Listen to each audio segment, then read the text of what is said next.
Well, hello, everyone, and welcome to the podcast. This is episode number 426 of the Practice of Therapy podcast.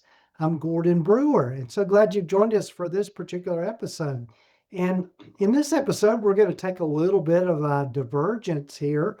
One of the things that we kind of ran into as we were, scheduling things for our podcast, we realized we had a week in which we didn't have anyone scheduled to interview. Now we got a lot of other people coming up, but this particular week we didn't have anybody in specifically scheduled. So one of the things that I was talking with my assistant Rachel about is what were some topics that she's run across that people were interested in hearing from me about. And so we thought, well, let's pose the question. We put out on social media, just ask Gordon anything or ask questions of Gordon. And we got so many responses from that. And so in this particular episode, we're going to jump into talking about AI and also the advent of tech companies really kind of coming into the therapy space, in particular things like BetterHelp or Alma, those kinds of companies that we hear more and more about. And so I'm going to weigh in on some of the things I've been thinking about that, and also just let you hear from some of the listeners as far as not actually recordings of them, but let you hear from them and their questions. So I'm looking forward to you hearing more from this particular episode. One of the things I'd like to invite you to do is, and this is kind of related to this particular episode, is we're noticing that more and more people are turning to YouTube for podcast content. Now, we don't at least for me, don't normally think of YouTube as a place where you would necessarily listen to a podcast, but a lot of people are going to YouTube to watch it because they like this video format. And this introduction is in video, which I've not really done much of in the past, but probably will be changing that up. But I'd invite you to go over to our YouTube channel, and it is under the Sightcraft Network. And you'll find a link here in the show notes and the show's summary to get to that. And I'd just simply invite you to subscribe to the channel. And that way we can reach more people. And also that helps us kind of monetize this particular podcast, all the content that we produce here, and just simply by you subscribing to the YouTube channel. The URL for our YouTube channel is simply youtube.com/at Sightcraft Network, and you can find us there. And again, I invite you to subscribe to the network.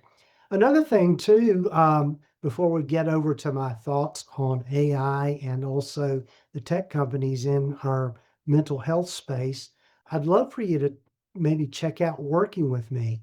One of the things that I've been focusing on here the last several months is really working with people on an individual basis, because I get a lot of requests for that. And one of the ways that you can do, well, the way that you do that is just simply go to the website, just practiceoftherapy.com. And if you'll click on the link there at the top of the page to where it just says coaching and consulting, you can find out more about that. And really how we start the process is just for you to book with me a free 15-minute brainstorming session where we can talk about your goals and the things that you want help with, and really figure out if I'll be a good fit for you with that or not. So be sure and check it out. Just practiceoftherapy.com and click on that link at the top of the page that says coaching and consulting. And also, before we get to my thoughts on AI and the advent of tech companies, I'd love for you to hear from the sponsor of our podcast, Therapy Notes, along with another sponsor of our podcast, the CFO Financial Freedom Podcast. Well, as we started thinking about this particular episode, one of the things that we did is asked people to send us their questions. We didn't really pose questions to people, but asked people to send their questions to us. And for this particular episode, I'm going to focus on the questions that people had around AI and also the advent of tech companies really moving into the mental health space. Um, Here were some of the questions that people asked is how can therapists stand out in this day of AI when people can go straight to a chatbot and talk about their problems? And then another question that was posed is how do you see AI reshaping mental health practice, and at what point do we need to start asking harder questions about what we're willing to give up? And then another question, which I thought was interesting, particularly related to big tech, is how do we navigate these big tech companies that are exploiting therapists under the guise of helping them? And how does the public understand that companies like BetterHelp and some of the others are bad news? And then finally, a question which I think is a really good one.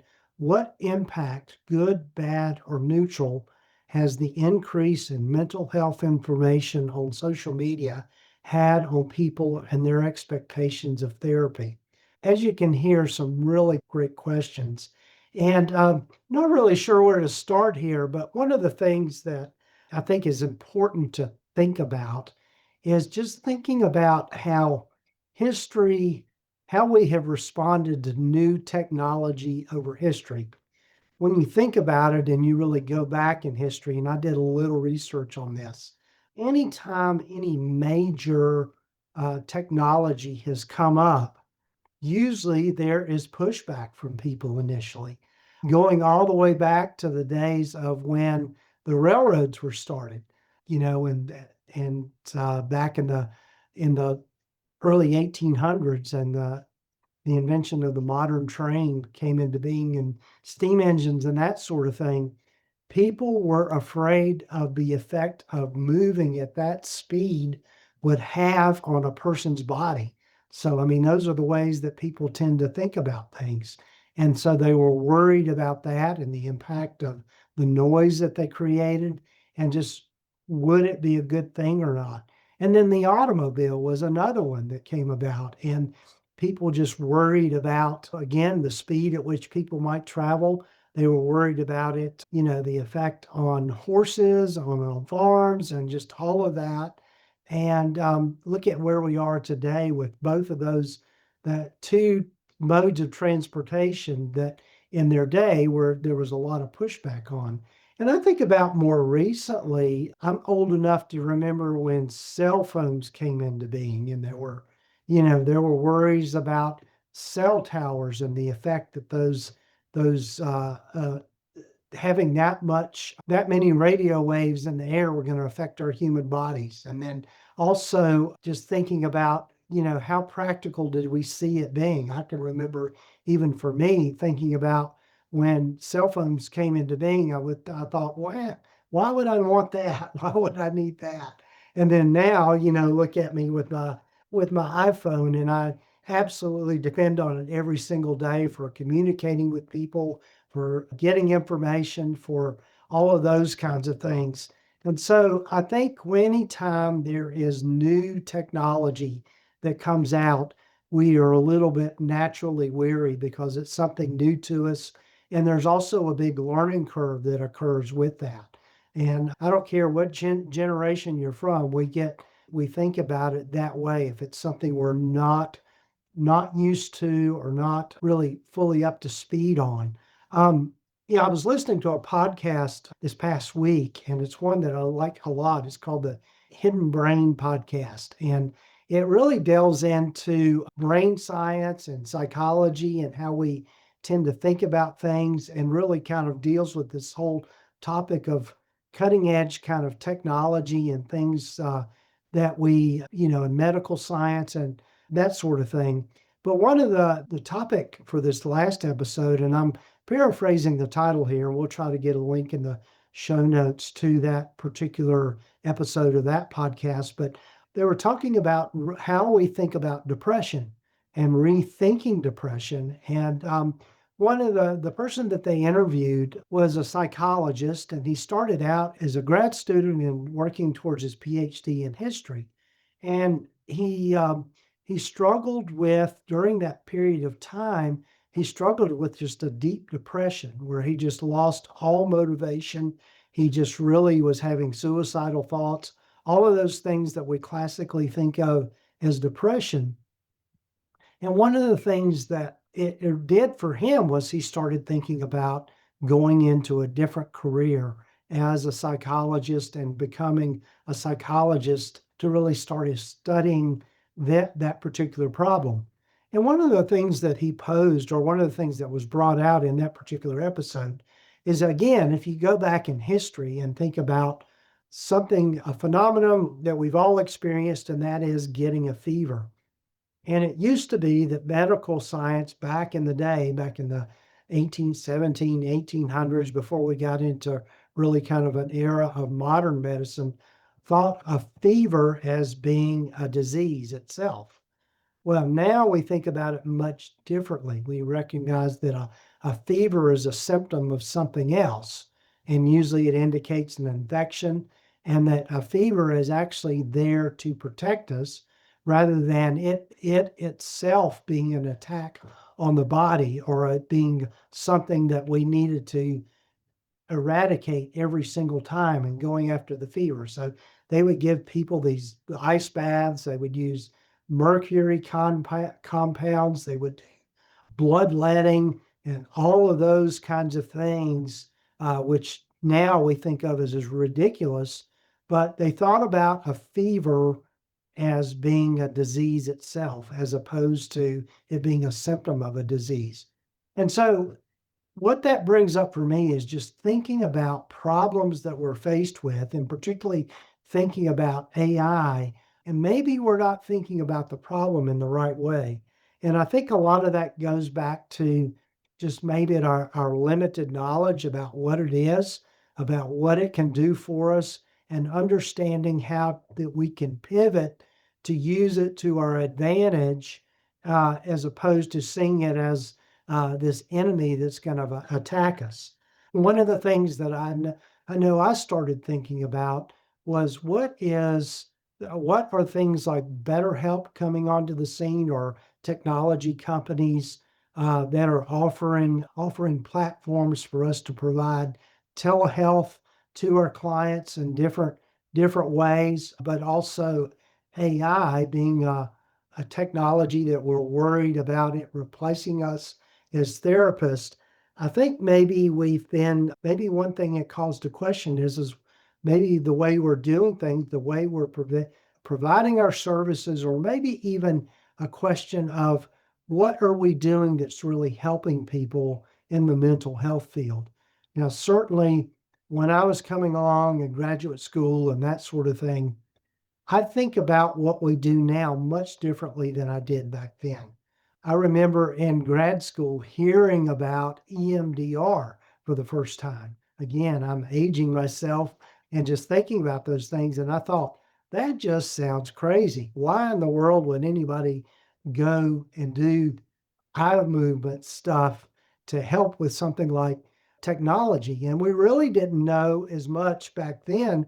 And we're just talking about a short period of time, really, in the grand scheme of things. I first went into graduate school a little over 20 years ago.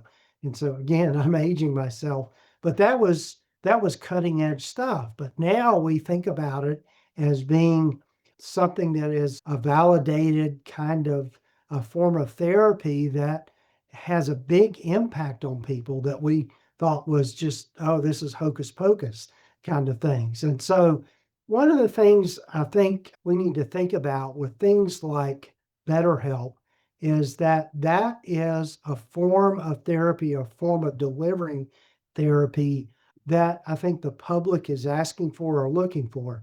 Now, granted, I totally agree with maybe the problems of how does that interfere with confidentiality of people? How does that promoting kind of lower rates that we get paid as therapists? All of those kinds of things are either offering, I know BetterHelp touts their service as providing an affordable way to get access to mental health care.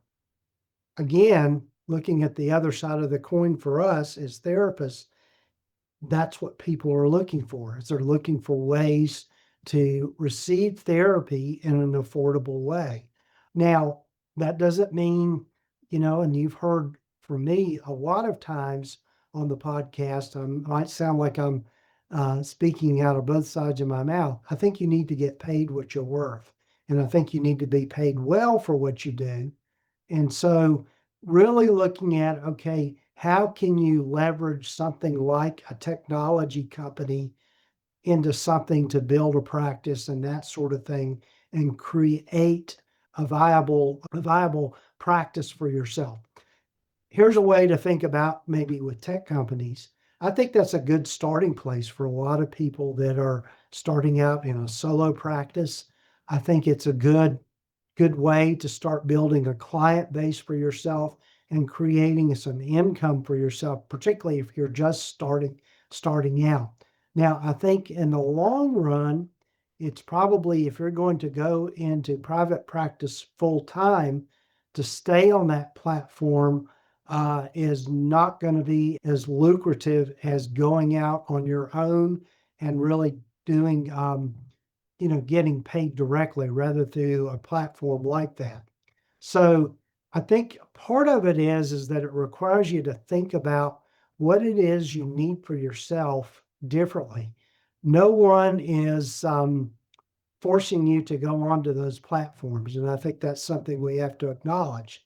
But I've known a lot of therapists that are working for agencies and that sort of thing, and then have used the platforms like that, those tech company platforms, Talkspace, BetterHelp, Alma, those kinds of platforms as a way to get their toe in the door with building a private practice for themselves.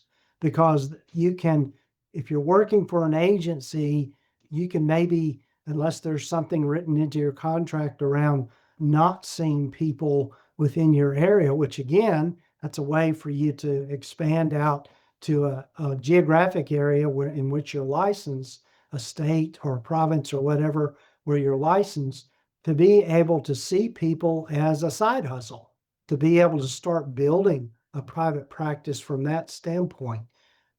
Long term, probably not a good idea to stay on one of those platforms, but it's a good way to kind of get your feet wet and your toe in the door with building a private practice. Because, not to get too far off on a tangent here, but one strategy that I would recommend for people if they're wanting to go into private practice and maybe they're working for an agency is to start out on one of those platforms. No, you're not going to get paid a full rate that you could get if you are on in practice for yourself and not on one of those platforms, but you could start seeing people on that platform, then taking that money and putting it into a nest egg or to build a reserve for yourself so that when you do go into private practice, you've got the money there to support yourself, that's tucked away, that's protected in order to build your practice while you're building your caseload in a private practice. So that would be one thought about that. I think another thing, to get back to things like AI is simply a tool. And I think in the long run, I think what is going to happen is that people will go to AI to solve a problem, but I think we all know it's not going to replace human to human contact.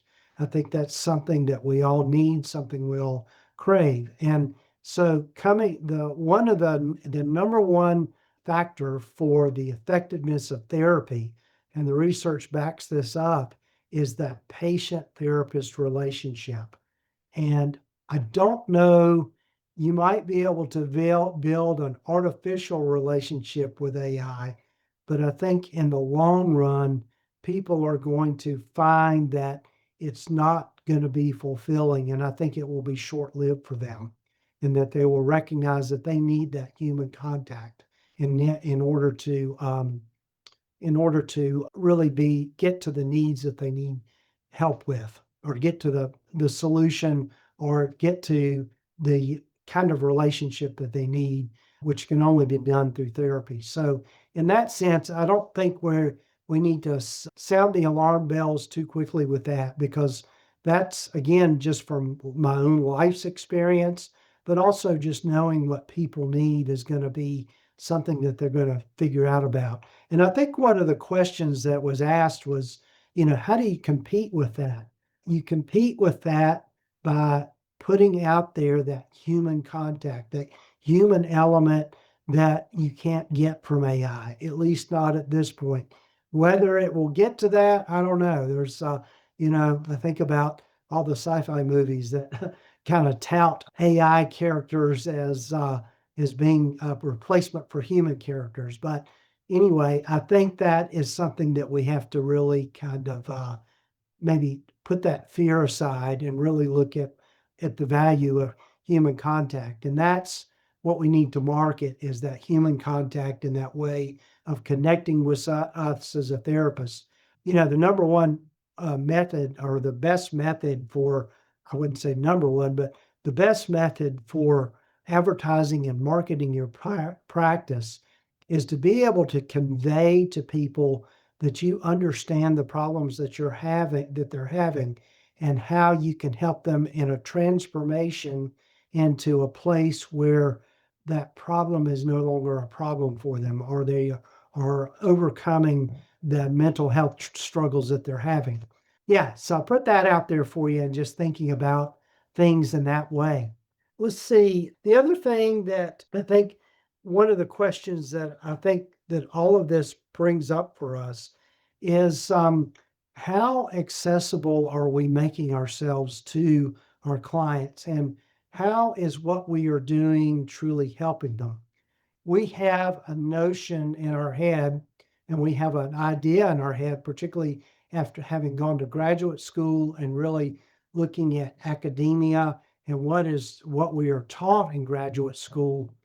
When you come out of graduate school with all this knowledge, all this understanding about different methods of therapy, of being able to look at people's internal worlds and being able to come up with a way to conceptualize what's going on for people. All of those things are tools that we need to is kind of the baseline. But having done this as long as I've done it, a lot of what we learn in school might not necessarily work as well in the real world as we might have been taught. In particular, yeah, here's a small example of that. We're probably taught in graduate school to kind of be a blank slate for people in the therapy room. In other words, being able to show empathy, to show that we understand, that we are somehow or another building rapport without really letting them into our internal world at all. And I've changed my mind about that a lot. One of the things that I've learned over the years is that a bit of self disclosure with a client about our own struggles builds a lot of clout with clients. And then we become somebody that they can trust, somebody that they are going to allow themselves to become vulnerable with much more quickly. If they understand, okay, I'm sharing with you some of the struggles that I've gone through in my life, that doesn't mean I have to tell them my whole life story or get into real deep with people. But when they know that, that goes a long way in helping them understand the therapeutic relationship, I think. And so, again, that goes against conventional wisdom of what we're taught in graduate school, or maybe even taught or even brought out in our codes of ethics and that kind of thing. I don't want to go too far off on a tangent here, but I think it's okay for us to kind of maybe give some pushback to what we were taught. And I know there might be some people that would wholeheartedly disagree with me on that, but that's what I've learned in the years that I've been doing what I've been doing as a therapist. So again, I think it's important to really think about these problems of tech companies coming into the space. They're not going away. There are millions of dollars put into those things. BetterHelp is owned by a company called Teladoc, which is a publicly traded company. So on the front end, we know that they are there to make money. But at the same time, not to totally demonize those tech companies. I've I have some problems with the way that they do things. I think that they are maybe listening into our conversations with clients too much, but at the same time, need to look at those are the kinds of services that people are seeking, that they want. I think maybe they've been advertised in a way that we do have to question, but I think it's important for us to look at both sides of the coin with all of this and not approach it with fear, but with a lot of curiosity. And I would say if you're dead set against those kinds of things, just don't participate in it. I think that's I don't know that for me necessarily. I believe in advocacy and I believe that we need to speak up about things, but I don't think it's something we have to approach with a lot of fear. And again, that's my opinion with a lot of these things. So the other um, the other thing that I would want to bring up for us is the question I pose, and it seems like almost every episode is getting back to your why, thinking about why you are doing what you're doing in this particular profession, or just any career as far as that goes. You know, what is it that is your ultimate goal or your ultimate why around doing what you're doing? I believe that we should be paid what we're worth, and we're worth probably a lot more than what we get paid most of the time. I think that there is value in mental health services. It's why I do what I do. I'm a helper. I want to help people. I love seeing people grow and have those aha moments in session and being able to make progress in the struggles that they're having in their life. And also, I like to be able to make a living. I love the fact that in private practice, it gives me a lot of freedom. It gives me, at least in the way that I've got my practice set up, a better way for me to increase my income or have better earning potential, particularly in the geographic area that I'm in, by being in private practice. It gives me an opportunity to provide a place for other therapists to work in, that I have a group practice and giving them a lot of the opportunities that I've created for myself with the autonomy with their schedule, with being able to decide on the size of their caseload as opposed to being in an agency where the number of clients that you see is kind of forced on you, and also being able to have some autonomy on the around the types of clients that they see. So those are some of the whys that I have around why I'm in private practice. And also being able to look at what is realistic as far as the income I want to produce for myself. I could certainly probably learn the skill of going out and being a investment banker, or going out and learning how to do something in the stock market, or something, or a real estate investor, or all those kinds of things. Those are things that are of interest to me, and I could make a whole lot more money doing those things. But when it comes down to it, my values and the lifestyle that I've created for myself, and also the stage of life that I'm in, has a lot to do with why I'm doing what I'm doing. So again, going back to that question of thinking about, going, full circle from thinking about, is AI a threat to our profession? Is AI a threat to what we do? I would say look at that with a lot of curiosity and learn how you can use it and leverage it to help you in your practice and what you want to do. But also looking at thinking about the platforms, the tech company platforms, is maybe being a stepping stone to something else as opposed to seeing it as a threat. So hopefully this information is helpful for you in just thinking about these questions that were posed. I think it's a lot of times we have to really kind of look at why we're asking what we're asking.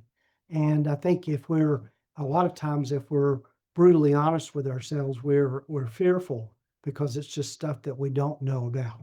Real quickly before I go, one of the things again, an advantage to AI, and again, I'm cutting off on a little tangent here, not a really good close here, but AI can be really helpful with scheduling and being able to help you in a lot of the administrative functions of running a practice. We've got a lot of great friends out there that are really delving in deep to that. One in particular, a shout out to my good friend Uriah Guilford over at Productive Therapist. He's put together a platform that is absolutely brilliant that uses AI as an intake coordinator for your practice. So you can check him out. Again, here you go, Uriah. I'm giving you some free advertisement for your platform. But again, that's where I think about with my friend Uriah. He's approached all of this with curiosity and thinking, okay, how can I leverage this to help what we do in our practices day in and day out? So I think that's a good attitude to have. And really, again, thinking about your why behind why we do what we do in our practice and what are your values around that. And go with what fits for you. Folks, I hope this has been a helpful episode for you. I'm so glad you're part of this journey with me. I'm always thrilled to get comments and messages from people and emails just with your questions and just really looking at how I can be of help to you in this journey as a private practice owner or a person that's in the mental health field. Because, like I said, I've been doing this for a long time and I've learned a lot the hard way, and I don't think you need to do the same. So do take time to follow us and subscribe to the podcast, and particularly on YouTube. I'd invite you to go over to youtube.com/@Psychcraft Network. And I'm really toying with the idea of branching out into some other areas on that network with just some YouTube content that's really geared more towards men's mental health in particular, and just thinking about what it is that men struggle with that's different than maybe women. I think one of the things that I've learned over the years is that I'm in the minority here as a male therapist. There are many more female therapists than male therapists. And so I think I can add a little different perspective to all of this, particularly for men. So anyway, just toying with that idea. I'd love to get your comments and thoughts on that. Also, just being a single person, a widowed person, and what that's like in the world of dating and all those kinds of things that I never thought I'd be delving into that whole area of thinking about what we do in mental health and that sort of thing. So anyway, that's a little teaser of what I might be doing here with the Psychcraft Network channel here in the near future. But do subscribe to it. And also, big thanks to our sponsors of the podcast, Therapy Notes. They're who I use in my practice. Absolutely couldn't work without them. They're, again, you talk about technology and AI and that sort of thing. They are have been on the cutting edge of putting tools in place that makes the administrative and clinical functions of our practice run so much more smoothly, particularly with their therapy fuel function, which is an AI generated, helps you write your therapy notes and your progress notes. And it's pretty amazing stuff, really. So be sure and check it out. If you'll go to practiceoftherapy.com/therapy notes and then use that promo code, just Gordon, Gordon, you can try it out for 2 months for free. And then the other thing is also love for you to check out the CEO Financial Clarity podcast. And if you want more financial clarity in your business, make sure you subscribe to the CEO Financial Clarity Corner podcast. It's really packed with a lot of practical insights on managing your money, increasing profit, and paying yourself what you feel like you deserve. And there are links here in the show notes. And trust me, your future self will thank you for listening to that particular podcast. And again, thanks to them for being a sponsor of this podcast. So take care, folks. Got a lot of other great episodes coming up, and going to do some more episodes like this. So I'd love to get your feedback on that. do take time to subscribe to us on YouTube. Take care, folks.